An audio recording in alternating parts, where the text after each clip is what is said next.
ذرا نوٹ کر لیجئے کہ ستمبر 622 عیسوی میں حضور مکے مدینے پہنچے ہیں۔ 6 مہینے جیسا کہ میں نے عرض کیا ان 3 کاموں میں آپ نے consolidation of his position at Medina.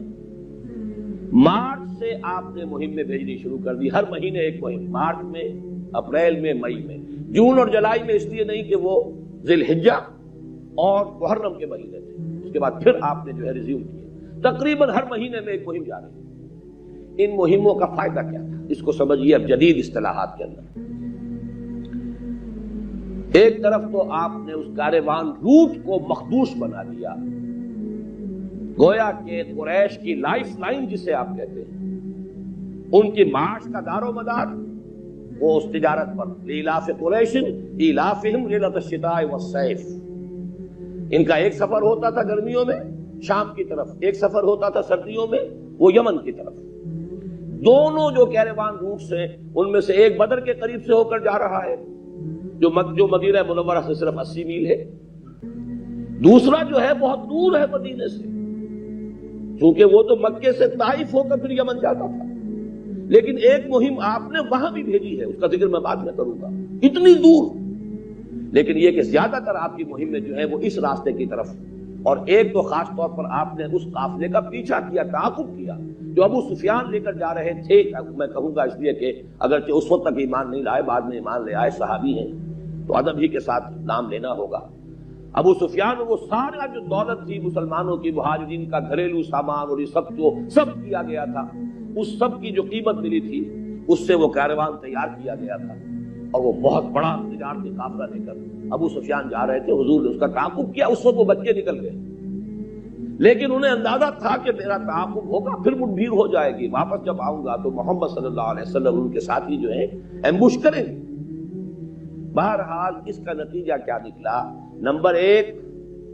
Economic blockade of مکہ، اس لیے کہ وہ لائف لائن جو ہے معاشی، اس کو آپ نے تھریٹن کیا، ان کی رگے جاں پر ہاتھ ڈالے۔ نمبر 2، پولیٹیکل آئسولیشن آف قریش۔ جب بھی آپ سفر پر نکلے ہیں آپ نے جو بھی اس علاقے کا قبیلہ ہے اس سے بھی معاہدہ کر لیا، اسے حلیف بنا لیا، یا تو نتیجہ یہ نکلا کہ پہلے وہ قریش کے حلیف تھے اب حضور کے حلیف ہو گئے صلی اللہ علیہ وسلم، گویا کہ zone of political influence of Quraysh is diminishing and zone of influence of Muhammad صلی اللہ علیہ وسلم از انکریزنگ۔ ناتی الارض ننقصها من اطرافها، یہ جو قرآن مجید میں الفاظ آئے ہیں، ہم چاروں طرف سے گھیرا تنگ کر رہے ہیں ان مکے والوں کے گرد،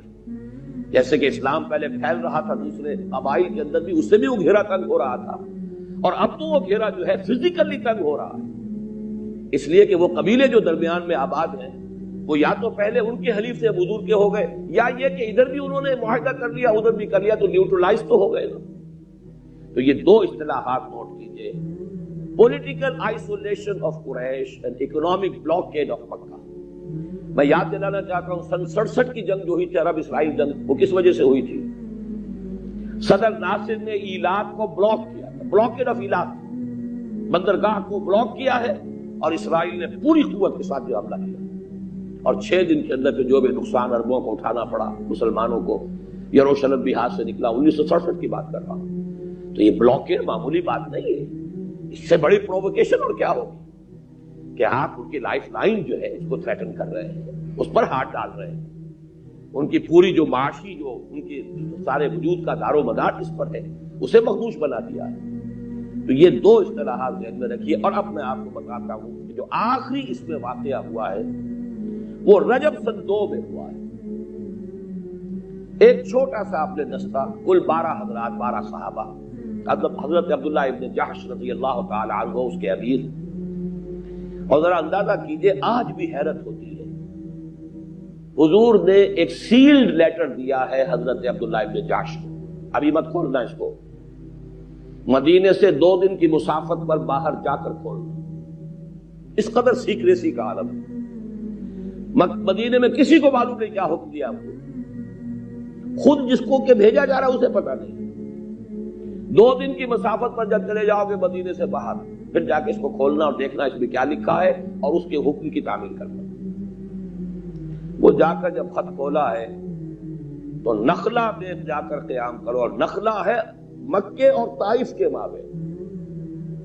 یعنی یوں سمجھیے کہ یہاں سے مدینے سے پورے 300 میل، پونے 300 میل بھی نہیں، اس وادی میں جا کر قیام کرو اور قریش کی نقل و حرکت کے بارے میں ہمیں اطلاع دیتے رہو۔ ایک دم تو جھرجھری آئی عبداللہ ابن جحش کو رضی اللہ عنہ، انہوں نے کہا کہ ٹھیک ہے، جو حکم ہے حضور کا میں تو اس کی پیروی کروں گا، آپ جو 12 حضرات اور میرے ساتھ ہیں، اب آپ کو اختیار ہے جو میرے ساتھ کرنا چاہے۔ اس قدر سخت مہم ہے، یہ اتنی کڑی مہم ہے، اتنے فاصلے پر جانا اور مکے سے اتنے قریب، گویا کہ بھیڑیوں کے جا کر اس میں بھٹ کے اندر ہاتھ ڈالنے والی بات ہے۔ اس بات پر میں آپ کو یعنی مجبور نہیں کرتا، جو جانا چاہے چلا جائے، جو میرے ساتھ چلنا چاہے چلے، سب کے سب تیار ہو گئے۔ البتہ ایک اونٹ چونکہ گم ہو گیا، 2 حضرات نہیں جا سکے، 10 کو لے کر پہنچ گئے حضرت عبداللہ بن جحش۔ وہاں سے ایک قافلہ گزر رہا تھا، مٹ بھیڑ ہو گئی۔ پہلے تو کچھ یہ تردد میں رہے کہ ہم حملہ کریں نہ کریں، اس لیے کہ رجب کا آخری دن تھا اور یہ ہے اشہر حرم میں سے، محترم مہینوں میں سے۔ اگر ہم حملہ کرتے ہیں تو اس کا نتیجہ یہ نکلے گا کہ ایک وہاں ہمارے خلاف جو ہے پروپیگنڈے کا طوفان اٹھ کھڑا ہوگا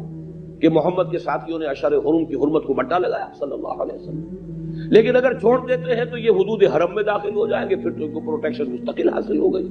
بہرحال جو مشورہ ہوا تھا یہی ہوا حملہ کیا جائے۔ ایک عمرو بن حضرمی مارا گیا، 2 کو قیدی بنا کر لے آئے، اور قافلے میں جو مال تھا اس میں وہ ساتھ لے کے آ گئے، اگرچہ حضور نے اظہار ناراضگی فرمایا کہ میں نے تمہیں جنگ کا حکم نہیں دیا تھا، لیکن کوئی سزا بھی نہیں دی، اس لیے کہ یہ تو صورت ایسی ہو گئی، اس میں جو ہے کوئی ولفل اور کوئی ارادی طور پر حضور صلی اللہ علیہ وسلم کے کسی حکم کی نافرمانی نہیں تھی، سچویشن ایسی ہو گئی کہ وہاں اس طرح کی صورتحال پیدا ہو گئی۔ بہرحال اب آپ نوٹ کیجئے، یہ 2 واقعات جب ہو گئے، ایک تو یہ ایک شخص وہاں سے بچ کر جو ہے پہنچا ہے اور اس نے جا کر جو شور مچایا ہے پھر مکے میں، یہ جرأت محمد کی اور ان کے ساتھیوں کی صلی اللہ علیہ وسلم رضی اللہ تعالیٰ عنہم اجمعین۔ اب یہاں نخلے میں آ کر ہمیں مارا۔ ادھر سے وہ قافلہ جو گیا تھا شام وہ واپس آ رہا تھا، اور ابو سفیان بڑے مدبر، انہوں نے SOS کال بھیجی، مجھے خطرہ ہے محمد صلی اللہ علیہ وسلم اور ان کے آدمیوں سے کہ وہ ہمارے قافلے پر حملہ کریں گے۔ اور آج ہی میں دیکھ رہا تھا تو غالباً کئی من سونے کی مالیت کا سامان تھا اس قافلے کے اندر، اتنا بڑا قافلہ، آدمی 50 کے ساتھ صرف۔ اس اعتبار سے اب یہاں پر جب یہ 2 چیزیں پہنچی ہیں تو طوفان ہو گیا مکے کے اندر، گویا کہ ہاکس کی جو ہے بن آئی، ڈوز جو ہے اب مجبور ہو گئے، اب کس دلیل سے روکے؟ یہ تو آغاز کر دیا محمد نے صلی اللہ علیہ وسلم، ہم تو نہیں گئے، ہم نے کوئی پیچھا نہیں کیا، ہم نے کسی کو نہیں مارا، انہوں نے ہی ہمارے قافلوں کا تعاقب شروع کر دیا، انہوں نے ہی ہمارے کاروان روٹس جو ہے ان کو مخدوش بنا دیا، انہوں نے ہمارا ایک آدمی مار دیا، قتل کر دیا، ہمارا ایک قافلہ لوٹ لیا، اور اتنا بڑا قافلہ جو آ رہا ہے اب اس کو بھی اندیشہ ہے۔ اس کے نتیجے میں وہ 1000 کا لشکر نکلا ہے، کیل کانٹے سے لیس۔ یہاں سے اب وہ اقدام کا مرحلہ جو ہے، چیلنج کا مرحلہ، اب آرمڈ کانفلکٹ کے مرحلے میں داخل ہو گیا۔ بدر کے میدان میں پہلا یہ باقاعدہ جنگ، باقاعدہ تصادم۔ ان میں ڈوز کے حوالے سے چونکہ میں نے عتبہ ابن ربیہ کا نام دیا ہے، عتبہ ابن ربیہ، حکیم ابن حزام رضی اللہ تعالیٰ عنہ، بعد میں وہ ایمان لے آئے، انہوں نے کوشش بھی کی، اس لیے کہ ابو سفیان نے ایک دوہری یعنی حکمت عملی اختیار کی، ادھر پیغام بھیج دیا مکے والوں کو کہ میری مدد کے لیے فوج بھیجو، ادھر خود راستہ بدل کر اور ساحل کے ساتھ ساتھ ہو کر نکل گئے، قافلہ بچ کر نکل گیا، اتنا پہنچ گئی کہ قافلہ بچ گیا۔ انہوں نے کہا کہ اب خامخواہ خونریزی کاہے کو کرنی ہے، لیکن یہ ہاکس کے لیے تو یہ موقع ایسا تھا جس کو اب وہ ہاتھ سے نہیں جانے دے سکتے تھے۔ تو ابو جہل نے ایک تو تانا دیا ہے عتبہ ابن ربیہ کو، معلوم ہوتا ہے بیٹے کو سامنے دیکھ کر تمہاری ہمت جواب دے گئی۔ حضرت حذیفہ رضی اللہ تعالیٰ عنہ، حذیفہ ابن ربیہ وہ حضور کے ساتھیوں میں سے تھے، نہایت مخلص مومن، حضور کے ساتھی جانثار، یہ تانا کھا گیا، عرب کا ایک مزاج تھا۔ فوراً کہا عتبہ نے کہ کل معلوم ہو جائے گا کہ کون بزدل ہے اور کس کی ہمت جواب دے گئی۔ مزید اس نے کیا کہ وہ جو عمرو بن حضرمی مارا گیا تھا اس کے بھائی کو عبداللہ حضرمی کو بلایا، اور جو وہاں کا رواج تھا اس نے اپنے کپڑے پھاڑے اور چیخنا شروع کیا، تو وہ تاکہ ہم میرے بھائی کا جو ہے خون بہا اور میرے بھائی کا جو ہے قصاص، اس میرے بھائی کے خون کا جو ہے بدلہ وہ سامنے آ کر جایا چاہتا ہے، یہ لوگ نہیں لڑنا چاہتے۔ بہرحال جنگ ہوئی، بدر کی جنگ۔ اب میں یہ جو آرم کانفلکٹ کا دور ہے جو 6 سال جاری رہا، اس کے بارے میں سب کچھ عرض نہیں کر سکتا، وقت بھی ختم ہو رہا ہے۔ اور ویسے بھی اس لیے عرض کرنے کی ضرورت نہیں ہے کہ سیرت کے یہ حصے اکثر و بیشتر لوگوں کے لیے، بات اصل میں جو کرنی تھی وہ یہ پیسو ریزسٹنس 12 برس، اس کی حکمت، دوسرے یہ کہ ایکٹیو ریزسٹنس، اقدام اور چیلنج، اس کی کیا شکل بنی، جس کے نتیجے میں کہ آرم کانفلکٹ شروع ہوا، 6 سال تک جاری رہا۔ درمیان میں جس کو لل کہتے ہیں آپ، تھوڑا سا وقفہ جو ہے صلح حدیبیہ کی وجہ سے آیا ہے، ورنہ یہ تو ایک مسلسل وار تھی۔ آپ بدر کو، احد کو، خندق کو، انہیں بیٹلز کہیں گے، battle of Uhud, battle of Badr, battle of the کیو یا جو خندق، لیکن یہ کہ اصل میں تو جنگ تھی جو جاری رہی ہے۔ اور یہ چونکہ محمد الرسول اللہ صلی اللہ علیہ وسلم کی انقلابی جدوجہد میں یہ مرحلہ آیا ہے ان تمام مراحل سے گزر کر، وہ جو ابتدائی 3 قدم ہے، دعوت، تربیت، تنظیم، ایک قوت، منظم قوت، سب و طاعت والی قوت، سرفروشوں کی قوت، جن کے لیے شہادت ہے مطلوب و مقصود مومن، نہ مال غنیمت نہ کشور کشائی، جن کے لیے موت زندگی سے زیادہ خوش آئند تھی، نشان مرد مومن باتوں گویم جو مر آیا تبسم پر نہ جو موت کے زیادہ خواہش مند تھے بنسبت زندگی کے، موت انہیں زیادہ پیاری تھی۔ یہ حضرت